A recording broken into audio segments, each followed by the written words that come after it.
Do you believe that your destiny has already been written? Or are you the one writing it, line by line, through your actions each day? And if destiny can truly be changed, where would you begin? Welcome back to the Son.Mindfulness channel. I am very happy to be with you again today.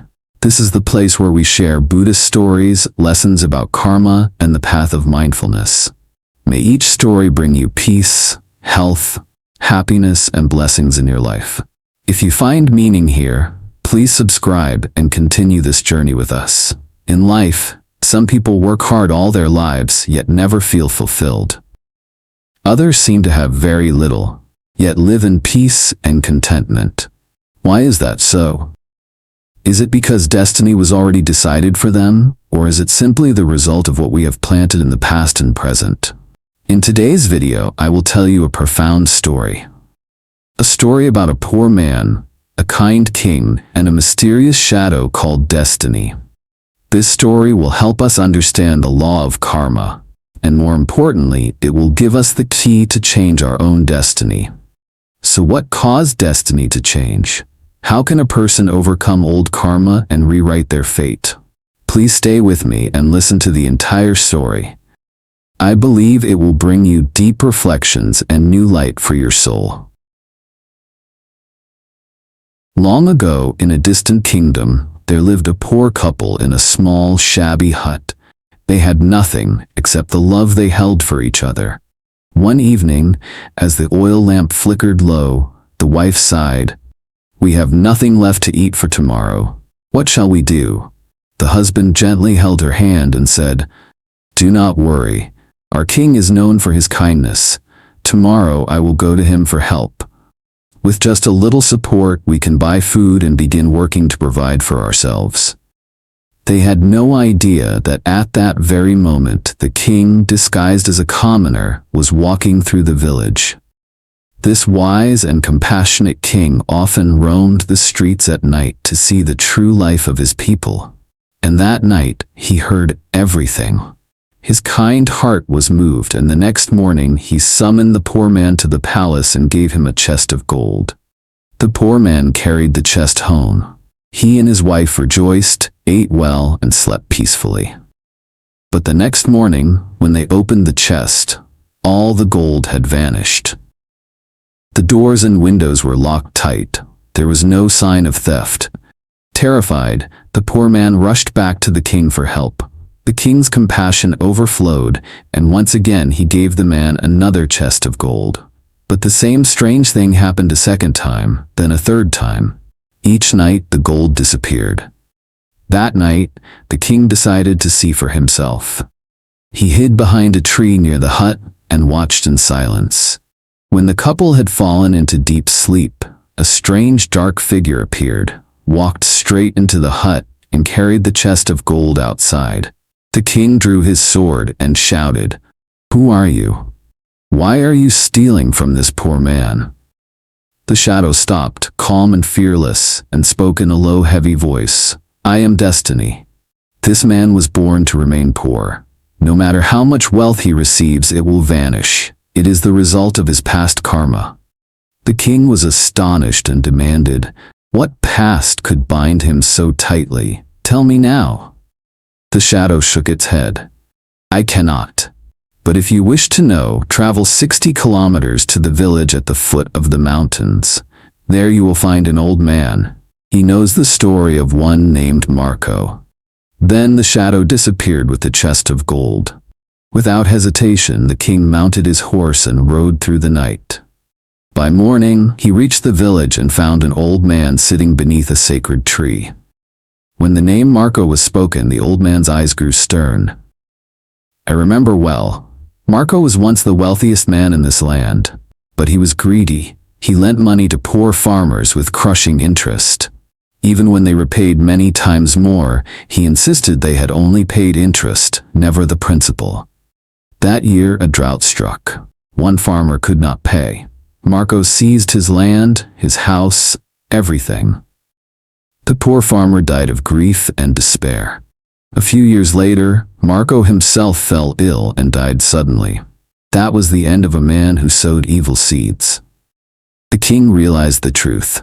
The poor man of today was Marco reborn. Though the king offered him wealth, his past karma made it impossible for him to keep it. The king returned and told the poor man everything. The man sat in silence, tears in his eyes. From that day on, he resolved to change his life. He no longer waited for gold from others. He began working honestly, helping the hungry and sharing whatever little he had. Months later, the king once again gave him a chest of gold. This time, no shadow came to take it away. The gold remained. But more importantly, the man himself had changed. The story leaves us with a timeless truth. Karma is not a chain that binds us. It is a mirror that reflects our actions. Whatever we plant, we will surely harvest. Destiny is not written in the sky above, but written by our own hands each day. Dear friends, from the story we just heard, one truth becomes clear. Wealth may come and go, but the root of destiny lies within our own actions and intentions. And that is the law of karma. Many people think karma is something mysterious, like punishment from a distant sky. But no, karma is not a myth. Karma is a natural law, just like gravity, just like sunlight. It simply means this: every action has its result. The Buddha taught in the Dhammapada, we are the result of what we have thought and done. The mind leads all things. The mind is master. If we speak or act with a pure mind, happiness follows us like a shadow that never leaves. But if we speak or act with an impure mind, sorrow follows us like the wheel that follows the hoof of the ox pulling the cart. Put simply, every thought, every word, every action is a seed planted in life. These seeds never disappear.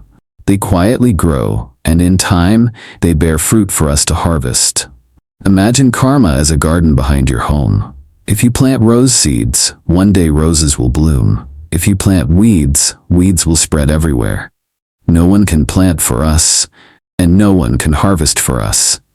Each of us is the gardener of our own destiny.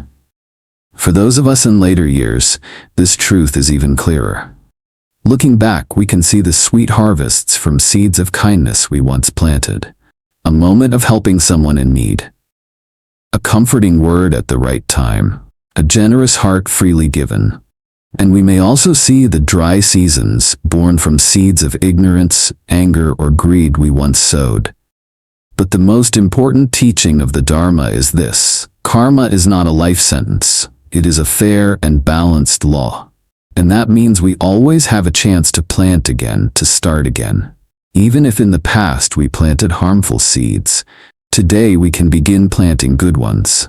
And tomorrow, or in the years ahead, we will enjoy the beautiful fruits. So never believe that destiny is set in stone and cannot be changed. Destiny is not written in the heavens above. It is written each day with every choice, every thought, and every action of our own hands. Dear friends, when we speak of karma, the law of cause and effect, some may think, this sounds like something far away, some Eastern philosophy. But if we look closely at life around us, we see it is not distant at all. Here in America, we have lived through many changes: wars, economic crises, financial storms, even pandemics. Some people worked all their lives, saving every penny. Yet when old age came, they found themselves lacking love, lacking friends, lacking peace in their hearts. On the other hand, some lived simply, without great wealth. But in their later years they were surrounded by children and grandchildren, loved by neighbors, always carrying a gentle smile. Is that just a coincidence? No. It is the result of the seeds they planted. A person who only gathers for themselves, planting seeds of selfishness, will harvest loneliness in the end. A person who lives generously and kindly, planting seeds of compassion, will harvest connection and love in their later years. Think of your old friends. Some were wealthy, powerful, yet now live alone in a big house. Others had little, yet each day friends stop by and children check in. That is karma revealed. In American history, we see the same truth. People like Abraham Lincoln and Martin Luther King Jr. did not leave behind treasures for themselves. But their legacy still lives because they planted seeds of justice, love, and sacrifice for the community. Those seeds continue to bloom in the hearts of millions, even generations later. And in daily life, karma works quietly. When we smile at a neighbor, when we reach out a helping hand, we plant a seed. Tomorrow or years from now, that seed will bloom, sometimes in ways we could never expect. But when we speak harsh words, when we ignore someone in need, when we plant seeds of indifference, sooner or later, we will receive coldness and hurt in return. Not because someone punished us, simply because those were the seeds we ourselves planted. For those in their 60s, 70s, or 80s, this truth may feel even deeper. Looking back, we see it clearly. We are living in the very garden we planted. Some now sit in a garden full of flowers and fragrance. Others find themselves surrounded by weeds, and no one else but we ourselves planted those seeds. But dear friends, here is the miracle of the Dharma. Even if today we find ourselves in a messy garden full of weeds, right now we can begin pulling them out. We can plant new seeds. It is never too late to change. Now, let us go a little deeper into some important insights. First, karma is not a life sentence. It is like a path already in motion, but the steering wheel is still in our hands. Every intention is a small turn of that wheel. Turn it the right way, and the road changes direction. Second, cause and condition always go together. The seed is the cause. The soil, the water, and the sunlight are the conditions. We cannot change the seed we planted yesterday, but we can change the conditions today. Change our environment, our friends, our habits, our daily words. When conditions improve, the fruits will change as well. Third, remember the 3 doors of karma: body, speech, and mind. Whatever we think, say, or do, each is a seed. Before speaking, ask 3 simple questions. Is it true? Is it kind? Is it necessary? If our words can pass through these 3 gates, we are already changing the garden of our destiny. Fourth, distinguish between outer karma and inner karma. Outer karma is money, houses, positions, things that can be lost. Inner karma is peace, trust, generosity, things that never leave us. The truly wealthy person is the one who can keep a calm heart in the midst of storms. That is the treasure we carry to the very end. Fifth, habits are like pathways carved into the mind. After 60 years of life, those paths run deep, but new paths can still be made if we walk them every day. Just 1% more kindness, 1% more patience, 1% more mindfulness each day. After 1 year, the garden of life will look very different. Sixth, when it comes to past mistakes, do not punish yourself endlessly. The Dharma teaches repentance in 4 simple steps. Recognize the mistake. Learn the lesson. Make a vow to do better. Take action to repair and give back. Do a good deed for the right person, at the right time, in the right way. Then dedicate that merit to those you may have hurt before. This is not an empty ritual. It is medicine for the heart. Seventh, later life is the golden time to plant good seeds, because the mind has settled and wisdom has ripened. At this stage, you hold a treasury of experience to share with children and grandchildren. A gentle piece of advice today may save an entire life tomorrow. Let the last chapter of your story be a bright one. Eighth, understand the boundaries of karma. Do not use karma to blame victims. Do not use karma as a free miracle. Understand karma so we can grow compassion, judge less, and carry less anger. When we see someone fall, we understand they are harvesting the fruit of ignorance, and we can help them create new conditions. Finally, let me offer a simple daily formula.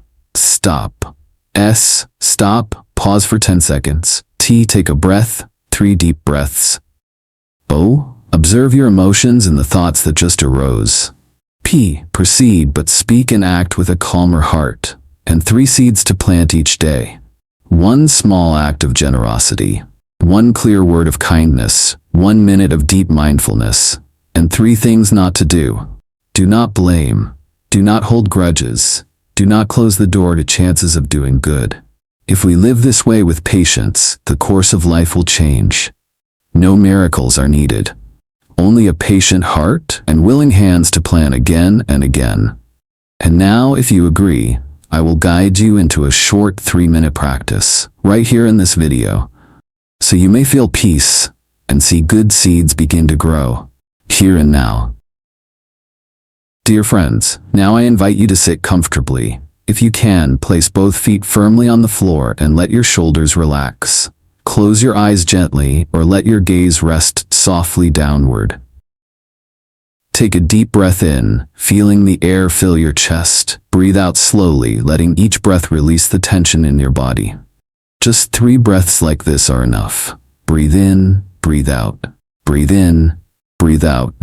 Breathe in and breathe out gently. Now, recall a small good deed you have done recently. Maybe it was as simple as smiling at a stranger. Maybe it was helping someone open a door, or making a phone call to check on an old friend. Hold that image in your mind. Feel the warmth spreading through your chest. That is the seed of goodness you just planted. Now think of something not so good you may have done. Perhaps a word that hurt someone's feelings. Do not blame yourself. Simply breathe in and look at it directly. Breathe out and gently let it go. In your heart, whisper, "Next time, I will do differently. I will plant a better seed." Once more, breathe in and feel your heart opening wider. Breathe out and let sadness and regret fade away. In this very moment, you are rewriting your destiny with a new choice. Now slowly open your eyes again. And if you can, allow yourself a gentle smile. That smile is the sign that you have just planted another seed of goodness for today. Dear friends, today we have walked together through a profound story. A poor man, a kind king, and a mysterious shadow called destiny. We have seen that karma is the fairest teacher of all. It shows no favoritism, and it never overlooks a single action. We also understand that destiny is not written in the sky above. It changes each day with the choices and actions we make. And we have learned that the greatest treasure is the seed of goodness. It is the one thing that will never be lost, even when our eyes close for the last time. Do you feel that you are the one writing each line of your own destiny? If today you plant a smile, tomorrow you will harvest peace. If today you plant a kind word, tomorrow you will harvest love. So my friends, what seed will you plant for your tomorrow? I am deeply grateful that you have stayed until the end of this video. Thank you for giving your time to listen, to reflect, and to open your heart. It is a joy if you have discovered something meaningful and valuable in this story. And I truly believe that if you put it into practice, good results will follow. If this story touched your heart, please share it with your loved ones. If you wish to continue walking this journey of meaningful Dharma stories, please subscribe. The Son.Mindfulness channel will always be here, offering you wisdom and peace through these teachings. I warmly invite you to leave your thoughts, your questions, or your own experiences in the comments below. Have you ever seen karma reveal itself in your own life? What seed of goodness will you plant for the week ahead? I very much look forward to reading your reflections. May you always have health, peace, happiness, and good fortune. With gratitude, I will see you again in the next video. Thank you.